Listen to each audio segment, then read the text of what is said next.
지난 목요일부터 토요일까지 우리 학신회가 전주에 수련회를 다녀왔습니다. 그래서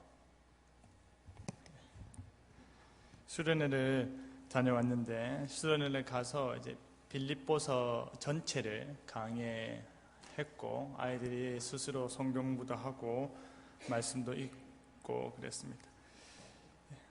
MBTI 검사를 해서 자신의 성격과 유형이 어떤지도 파악을 해보았고 식사를 하고 조별로 식사를 한 다음에 우리가 육의 양식을 먹었으니 영의 양식도 먹어야 된다라는 것을 가르치면서 식사를 한 뒤에 그 조별로 항상 말씀을 읽게끔 했습니다.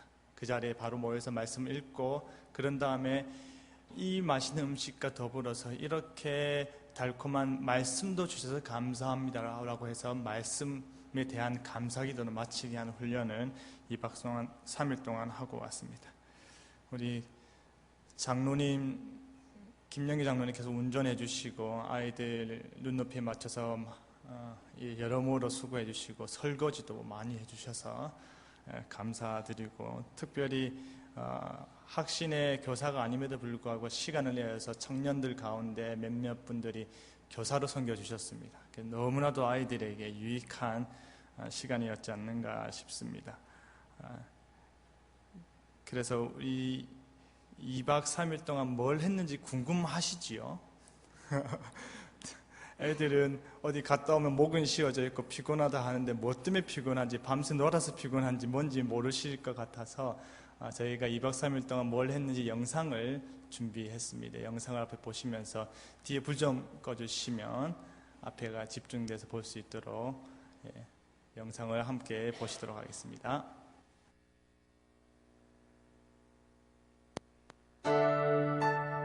수련회 왔어요. 수련회 와서 나, 교회, 그리고 그리스도라는 주제로 우리가 수련회를 하는데 여러분은 지금 어디에 있어요?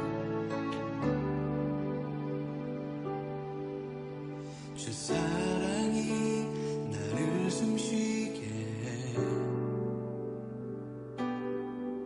세상 그 어떤 어려움 속에도 내 안에 사는 것, 나로 살게 하는 것이 누구냐라고 할 때 예수님께서 나로 살게 하는 것입니다. 나를 참된 삶으로 살게 하시는 그분이 바로 예수님이신데 그 예수님이 나 스스로를 발견한다는 것입니다. 내가 그리스도 안에 있다는 것을 발견한다는 것입니다. 내가 그리스도라는 생명의 나무에 붙여진 가지치기 되어서 내가 그 위에 붙여진 존재라는 것을 알게 된다는 것입니다. 그리스도를 본받는 자가 되어라. 내가 그리스도를 본받는 것처럼 너희들도 그리스도를 본받았으면 좋겠다. 내가 그리스도를 담기에 힘썼던 것처럼 너희들도 그런 그리스도에 있어서 가장 큰 소망이 무엇입니까? 무엇이 가장 여러분의 큰 소망인지 몰라도 이 시간 우리가 기억하기를 내가 주님 안에서 나의 가장 큰 소망을 두었으면 좋겠습니다. 내가 세상 모든 것을 다 버린다 할지라도 내가 지금 가지고 있는 모든 것들이 나에게 지금 자체로서는 의미가 있고 소중하게 여겨진다 할지라도 예수 그리스도를 아는 지식에 있어서 그것이 진실로 나에게 구원을 가져다 주지 못하고 영생을 주지 못하고 하나님을 알아가는 데 있어서 어떤 도움도 되지 못한다면 그것을 가감하게 버릴 수 있는 우리의 결단이 필요한 것입니다.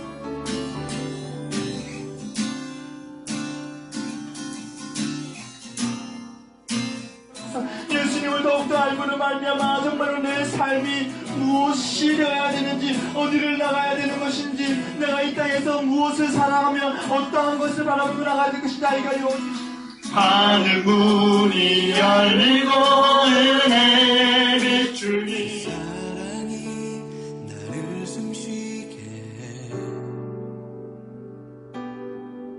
세상 그 어떤 어려움 속에도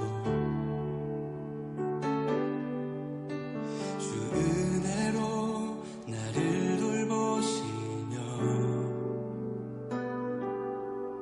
세상 끝날까지 지켜주시네. 감사드립니다. 아침 8시 반부터 성경 공부를 시켰습니다. 그래서 밤 10시까지 이틀 동안 아이들이 스스로 성경을 읽게끔 하고 스스로 말씀 안에서 어떻게 서로가 서로를 이해할지를 훈련을 잘 시켰습니다. 그래서 아이들이 예배 시간에 피곤하게 성경을 계속했음에도 불구하고 말씀을 나누고 말씀을 하는 시간에 졸지도 않고 잘 들어줘서 고맙고, 그리고 놀 때도 3, 4, 5 너희들끼리 친한 사람과 놀지 마라고 했더니 진짜로 다 같이 놀려고 노력을 하고, 팀 미션이나 이런 것들도 사진을 보셨겠지만 아무렇게 찍은 것이 아니고 어떻게 하면 우리가 서로 사랑하는 공동체인가, 하나 되는 공동체인가, 하나님 안에서 어떻게 행복한가를 미션으로 줘서 사진을 찍게끔 했습니다. 그래서 그런 모든 것들이 짧은 시간이지만 그래도 동영상을 통해서 여러분께서 함께 보셔서 우리 아이들이 이렇게 교육받고 왔다는 것 기억해 주시고, 앞으로도 계속 한 사람 한 사람 이름을 기억하셔서 이 아이들이 신앙을 잃지 않고 더 깊어져서 21세기 한국교회뿐 아니라 우리 성도교회의 일꾼으로서 잘 자랄 수 있도록 기도해 주시면 고맙겠습니다. 말씀을 함께 보도록 하겠습니다. 빌립보서 2장 12절을 보시면, 그러므로 나의 사랑하는 자들아 너희가 나 있을 때뿐 아니라 또 지금 나 없을 때에도 라고 이야기를 하고 있습니다. 영적 지도자로서 사도 바울이 현재 감옥에 갇혀 있고 그가 떠나 있는 상황 가운데 빌립보 교회에다가 편지를 쓰고 있는 상황입니다. 그렇기 때문에 자신이 볼 때는 영적 지도자인 자신이 없다는 것으로 인해서 빌립보 교회가 연약해져 가고 있다는 것을 알게 되는 것이죠. 그러니까 내가 있든지 없든지 간에 그 상관없이 항상 열심을 내었으면 좋겠다라고 사도 바울이 이야기를 하는 것입니다. 그러면서 항상 복종하여 두렵고 떨림으로 너의 구원을 이루라라는 것입니다. 하나님께서 나를 구원하셨음을 불구하고 그 말씀에 항상 순종하지 못하는 모습이 너에게 있지 않느냐. 그러니까 항상 하나님 말씀이 무엇인지 분별하고 그 말씀 안에서 너희들이 날마다 깨어서 그 말씀을 알아가는 데에 힘썼으면 좋겠다라는 것입니다. 너의 구원을 이루라라는 말은 구원이 불확실하다, 구원 자체가 예수 그리스도의 십자가의 사역이 불완전하다, 예수 그리스도의 십자가 사역은 우리의 행위가 덧붙여져야만이 온전해질 수 있다는 것을 말하는 것이 아닙니다.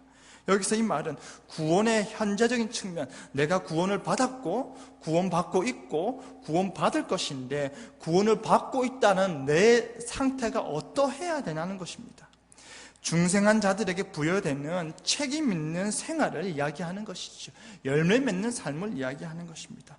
구원을 이루라는 것은 구원을 위해서 네가 노력을 해라, 땀을 흘려라, 피를 쏟아 부어라 라는 것이 아니라 구원의 효력을 내 삶 가운데서 발휘해라라는 것입니다.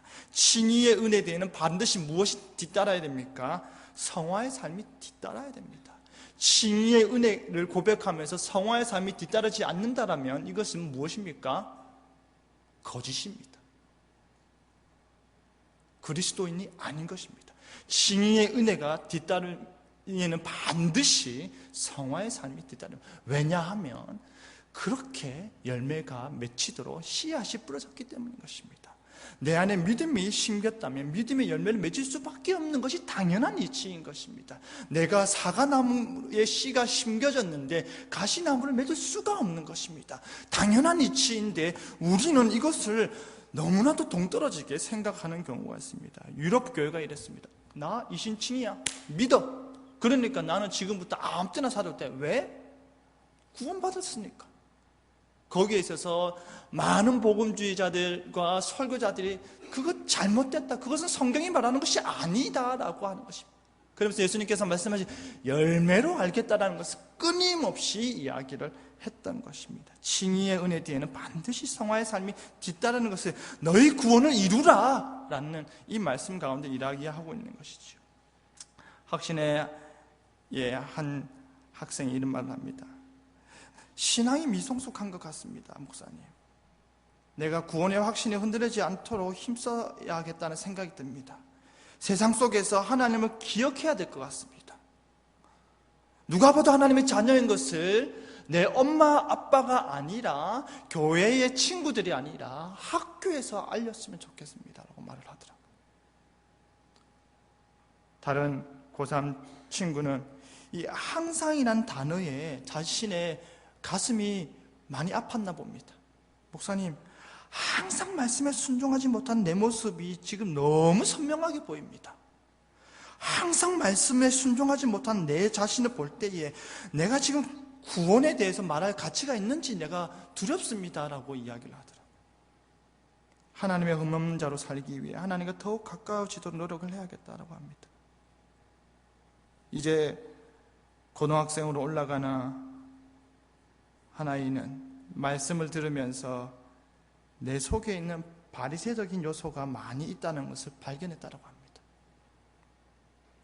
하나님을 더 알아가야 되겠다 합니다. 하나님을 더 알아야 내가 바리새인이 아니라 참된 그리스도인이 될 것 같다라고 이야기를 하더라고요.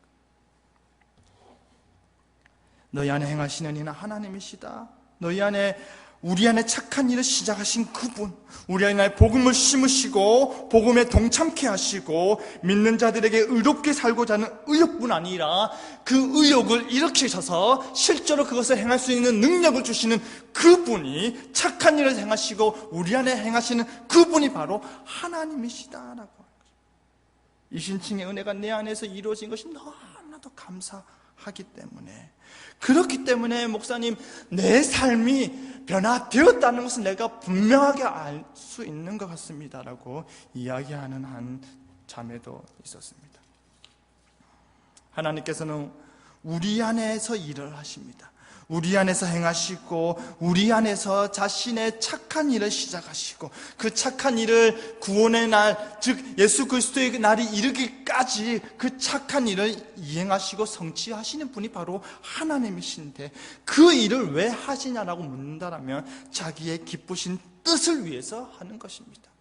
에베소 1장 5절 6절을 보시면 그 기쁘신 뜻대로 우리를 예정하사 예수 그리스도로 말미암아 자기의 아들들이 되게 하셨으니 이는 그가 사랑하시는 자 안에서 우리에게 거저 주시는 바 그의 은혜의 영광을 찬송하게 하려 하는 것이다 라는 것입니다.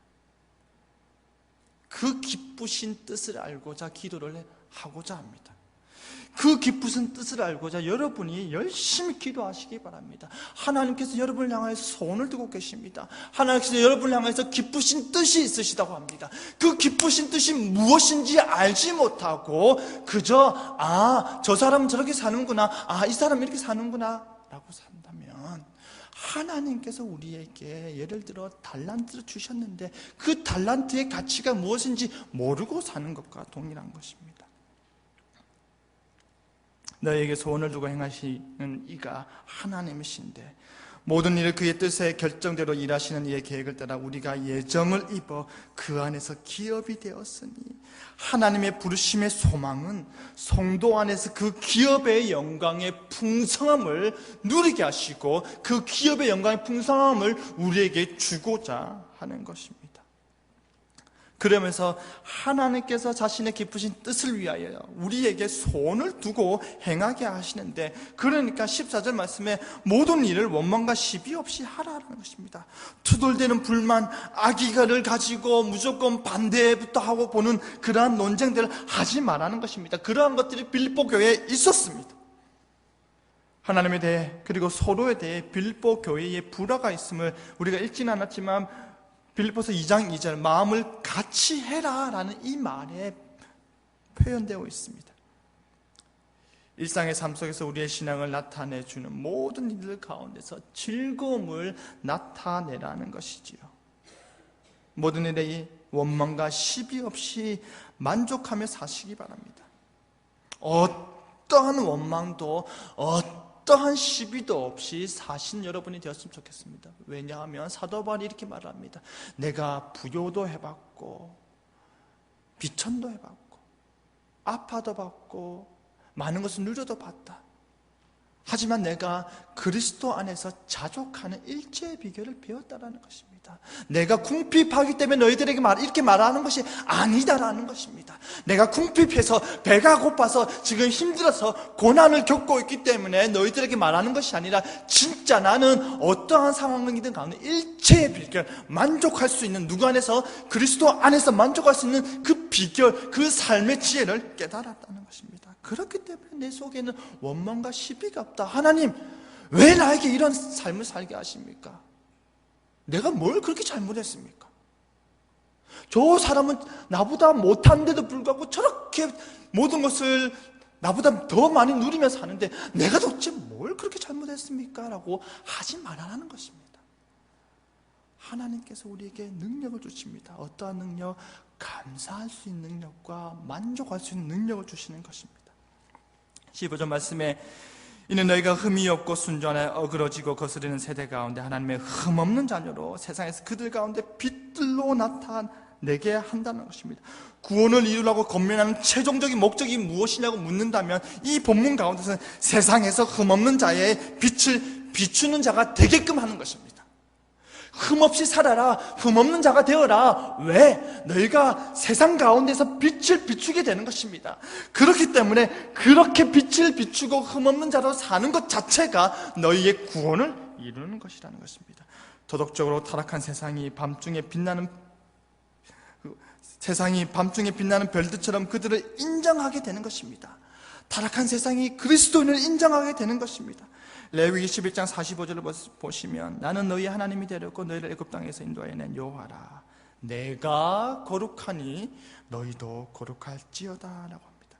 요한복음 17장 19절을 보시면 또 그들을 위하여 내가 나를 거룩하게 하오니 이는 그들도 진리로 거룩함을 얻게 하려 함이니라 라고 했습니다.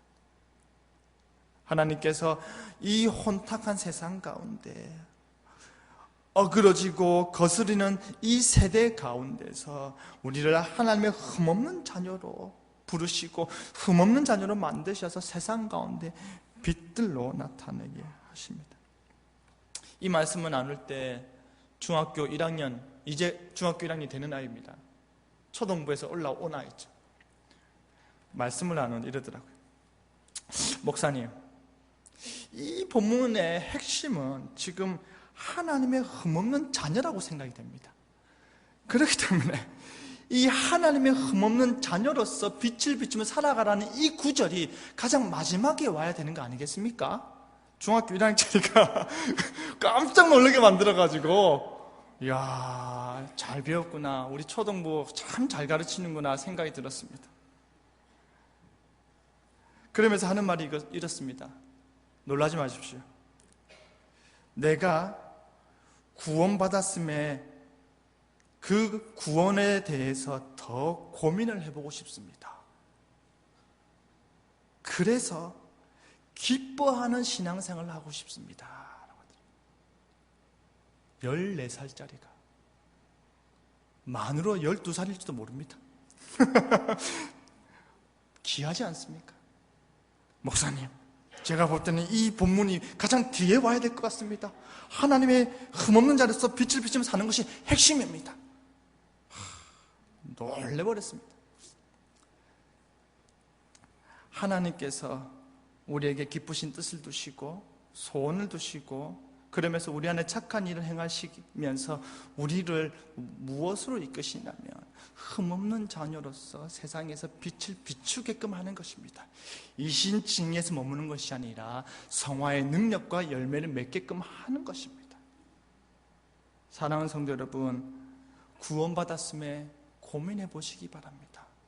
구원의 열매가 어떻게 나타나고 있는지 고민해 보시기 바랍니다. 그래서 정말 그리스도 안에서 기뻐하는 신앙생활을 사시기 바랍니다. 중학교 1학년짜리가 그렇게 살겠다라고 합니다. 그러면 우리는 중3도 지났고 중4도 아니고 지금 한참 지났지 않습니까? 제가 3학년 8반이면 여러분들은 더 그렇지 않겠습니까? 교사 강습해 가가지고 어떤 한 분한테 지금 몇 학년 몇 반입니까? 하니까 나 1학년 1반입니다. 그래서 뒤에 우리 선생님들이 많이 웃으셨는데 그분이 바로 우리 이미수 권사님이셨습니다. 우리 이미수 권사님 1학년 1반의 심정으로 순수하게 자기가 1학년 1반을 가르친다는 것을였죠. 순수하게 신앙생활 열심히 하고 계신데 14살 아이가 이렇게 고백을 한다면 우리는 어떠한 고백을 해야겠습니까? 우리가 본이 되어야 할 터인데 신앙의 본이 되어야 할 우리는 어떠한 삶을 살아가야 되겠습니까? 16절 말씀에 생명의 말씀을 생명의 말씀을 밝히다라는 것은 단단히 붙들어라는 것입니다. 생명의 말씀을 단단히 붙들어라. 어그러지고 거스르는 세대와 대조되도록, 어그러지고 거스르는 그 세대, 타락하고 하나님을 모른다는 이 세대와 반대되게 말씀을 밝히 드러내어라라는 것입니다. 생명의 말씀에 더욱더 가까이 나아가라는 것입니다. 나의 다름질은 헛되지 아니하고 수고도 헛되지 아니하므로 그리스도인 안에 내가 자랑할 것이 있게 하려 함이다라는 것입니다. 그리스도인으로서 역동적인 사역, 그래서 그리스도인으로서 그 다름질하는 그 사역과 동시에 그 일을 해나갈 때 우리에게 수고가 있다, 우리에게 고생스러운 면이 있다는 것을 표현하는 것입니다. 신실한 믿음 생활이 그리스도 앞에 설 때에 자랑할 이유가 되는 것입니다. 다름질과 수고가 자랑할 이유가 되는 것입니다. 흠이 없고 거룩한 하나님의 자녀가 된다라는 것이 우리의 자랑이었으면 좋겠습니다. 은혜로 인하여서 믿음의 결과이지만 그렇지만 그럼에도 불구하고 우리에게 그것이 자랑이 되게끔 하나님께서 기뻐하는 마음으로 우리에게 상을 주시는 것입니다. 하나이가 그리스도의 날에 하니까 이 말은 재림의 때를 말하는 것 같습니다라고 하더라고요. 참 부모님한테 잘 배웠구나 라는 생각이 들었습니다. 그러면서 다른 하나이는 목사님, 저도 그리스도의 날에 하나님 앞에서 자랑할 것이 많도록 살고 싶습니다. 하나님 앞에서 자랑할 것이 많도록 살았으면 좋겠습니다. 그래서 내가 정말 은혜로 말미암아 구원받았다는 것을 알지만 그럼에도 불구하고 사도 바울이 말하는 것처럼 내게 자랑할 것이 있게 하겠습니다 라는 것입니다. 17절 18절을 읽으시면 이와 같이 너희도 기뻐하고 나와 함께 기뻐하라라는 것입니다. 무엇으로 기뻐하는 것입니까? 흠없는 하나님의 자녀로서 기뻐하면서 영광 돌리는 삶을 사는 것입니다. 사랑하는 성도 여러분, 하나님의 기쁘신 뜻과 소원이 무엇인지 늘 기억하시기 바랍니다. 사랑하는 성도 여러분, 다름질하시기 바랍니다. 수고를 아끼지 마시기 바랍니다. 왜냐하면 그것이 하나님 앞에서 헛되지 않기 때문인 것입니다. 하나님 앞에서 그리스도 날에 자랑할 것이 많은 여러분이 되었으면 좋겠습니다. 사도 바울이 이야기했던 것처럼 내가 그리스도를 본받은 것처럼 너희들이 나를 본받았으면 좋겠다라는 것을 우리 자녀들에게 할 수 있는 여러분이 되었으면 좋겠습니다. 내가 너희들에게 본이 되겠다, 내가 너희들의 신앙의 기준점이 되겠다라는 것이 여러분의 신앙이고 저의 신앙이고 우리의 신앙이었으면 좋겠습니다. 그리하여서 하나님의 흠없는 자녀로서 기뻐하면서 영광 돌리고 하나님 안에서 자랑하고 기뻐하는 여러분 되었으면 좋겠습니다.